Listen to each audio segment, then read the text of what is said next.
Good afternoon everyone.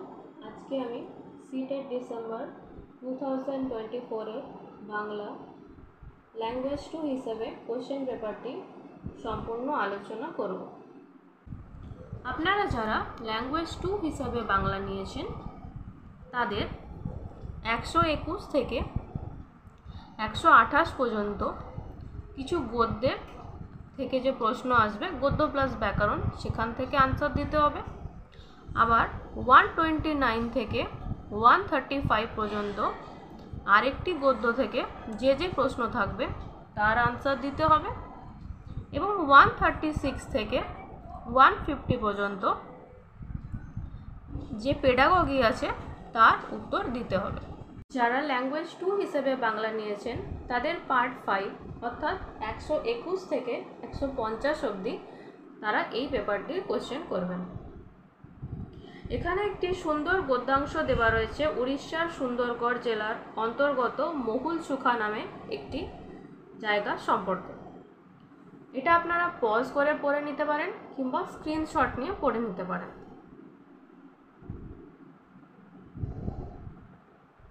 দেখুন আমরা আসছি প্রথম কোশ্চেন।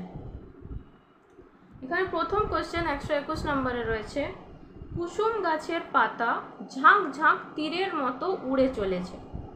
এখানে কোন অলঙ্কারের প্রয়োগ হয়েছে? দেখতেই পাচ্ছেন এখানে ঝাঁক ঝাঁক তীরের মতো মানে তীরের সাথে কুসুম গাছের পাতাগুলিকে তুলনা করা হয়েছে, সুতরাং এখানে উত্তরটি হবে উপমা। এরপর আমরা যাচ্ছি 122 নম্বর কোশ্চেনে। 122 নম্বর কোশ্চেনে লেখা আছে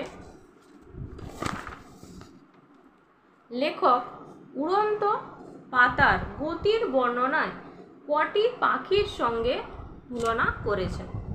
অপশন নাম্বার 4 দুটি। 123 উড়িষ্যার জঙ্গল পাহাড় ঘেরা মহুলসুখাতে লেখক কেন এসেছিলেন? এর উত্তর হবে প্রকৃতি উপভোগ করতে। তারপরের 124 নম্বর কোশ্চেন হচ্ছে পুরানি নদীর জলের রং কি? এর উত্তর হবে কালো। এই সমস্ত উত্তরগুলি আপনারা গদ্যতেই পেয়ে যাবেন। 125 নম্বর কোশ্চেন এসেছি নিছকে জঙ্গলের মধ্যে থাকবো বলে। জঙ্গলের মধ্যে কোন কারক? এটা হবে অধিকরণ কারক, যেহেতু স্থান বোঝাচ্ছে এখানে। 126 নম্বর প্রদত্ত গদ্যাংশটিতে ভাষার দিক থেকে সাহিত্যের কোন শাখার পরিচয় পাওয়া যায়?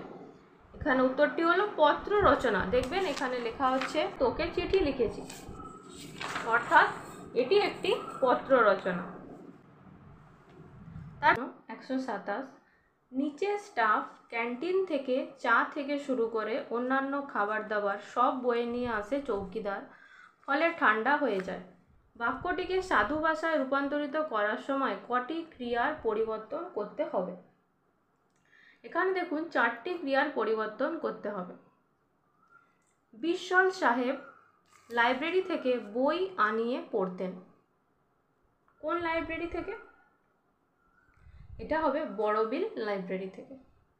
এরপর আমরা যখন আবার 129 থেকে কোশ্চেন করব তখন আমরা আরেকটি গদ্য পাব 129 থেকে 135 পর্যন্ত।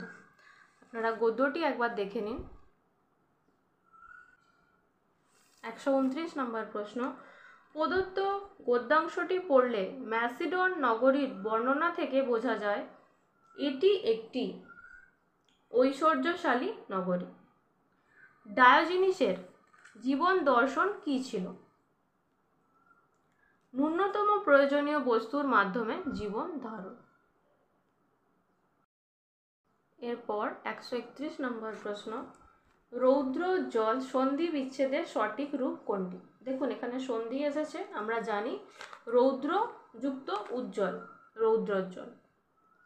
132 জ্ঞান পিপাসু সেই ছাত্র একদিন তার ভৃত্য ও রক্ষীকুল পরিবৃত হয়ে হাজির হলেন সেই খ্যাপাটে শিক্ষকের কাছে। নিচের কোন তিনটি শব্দ বাক্যটিতে বিশেষণ রূপে প্রযুক্ত হয়েছে?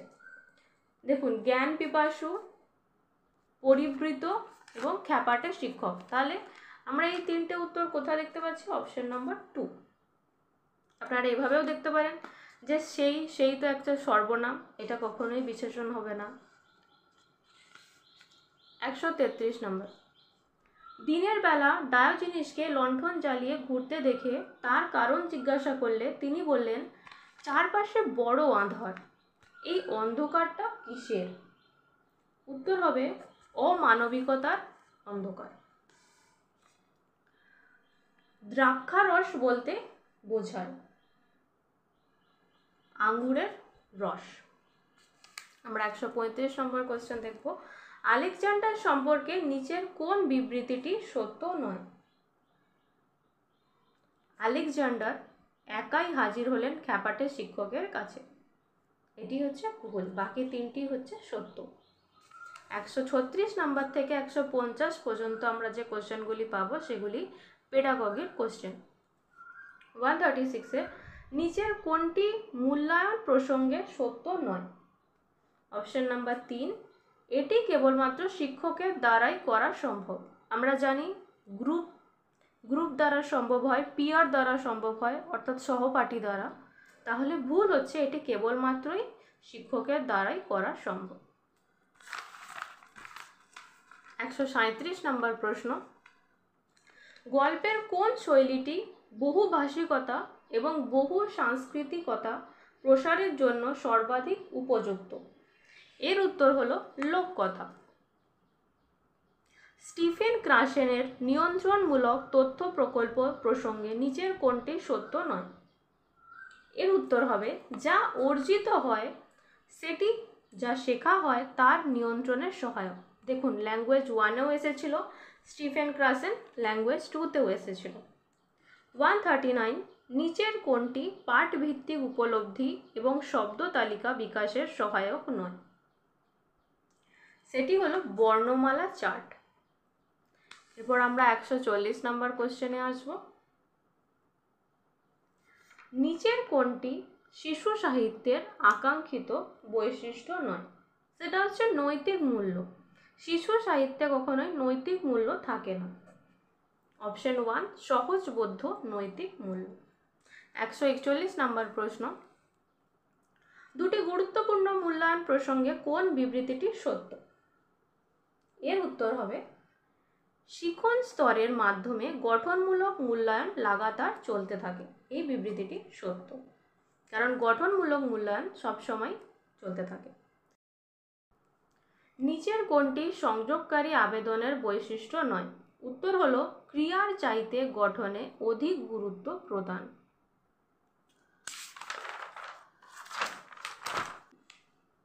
143 নম্বর প্রশ্ন, একজন শিক্ষিকা হিন্দিভাষী ছাত্রদেরকে দ্বিতীয় ভাষা হিসেবে ইংরেজি শেখানোর সময় তাদের সহজবোধ্য নিয়মগুলি না বলে প্রসঙ্গ এবং সুযোগ প্রদান করেন যা তাদের ইংরেজির সংক্ষিপ্ত বার্তালাপে ব্যস্ত রাখে। তিনি তাদের সামনে উদাহরণ উপস্থাপিত করেন যা তার সংলাপে ব্যবহার করে। ধীরে ধীরে তারা শিক্ষিকার সাহায্য নিয়ে নিজেরাই নিয়মগুলি শিখতে থাকে।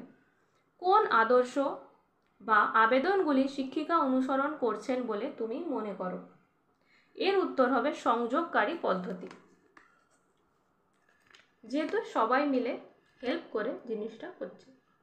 144 নম্বর প্রশ্ন, যখন একজন প্রথম পাঠক একটি বিশেষ পাঠভিত্তিক বিষয়কে অনুভব করতে পাঠের বিষয়, সাংস্কৃতিক দৃষ্টিভঙ্গি ইত্যাদি সম্পর্কে তার সাধারণ জ্ঞান ব্যবহার করে, তখন এটিকে বলে টপ ডাউন আবেদন।